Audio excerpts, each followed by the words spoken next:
Well, Russia could stop the war tomorrow if it wanted to, and we are trying to apply all the pressure that we can on Moscow to change Putin's strategic calculus.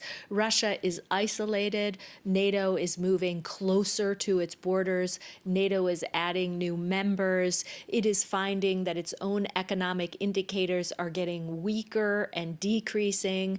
And so I think Russia will find over time that this was, in essence, a strategic failure on so many counts. But in terms of predicting whether or not it'll be a few more weeks or months or longer than that, it's hard to say. Our focus is, again, just on supporting those Ukrainian troops so that they can prevail.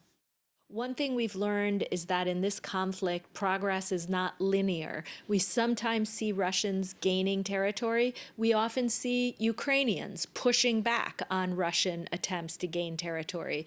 We will continue to do everything we can to support Ukrainian military on the ground and make sure that they have what they need so that they can prevail in this conflict and stop Russian aggression.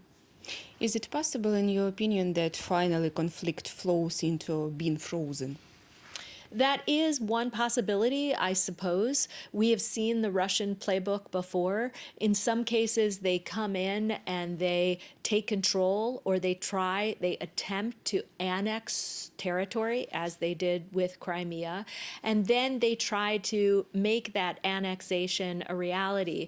But trust me, the international community will continue to call out any attempts to illegally annex Ukrainian territory. We will not tolerate that, we will not stand for it, and we certainly will not acknowledge it in any way, shape, or form.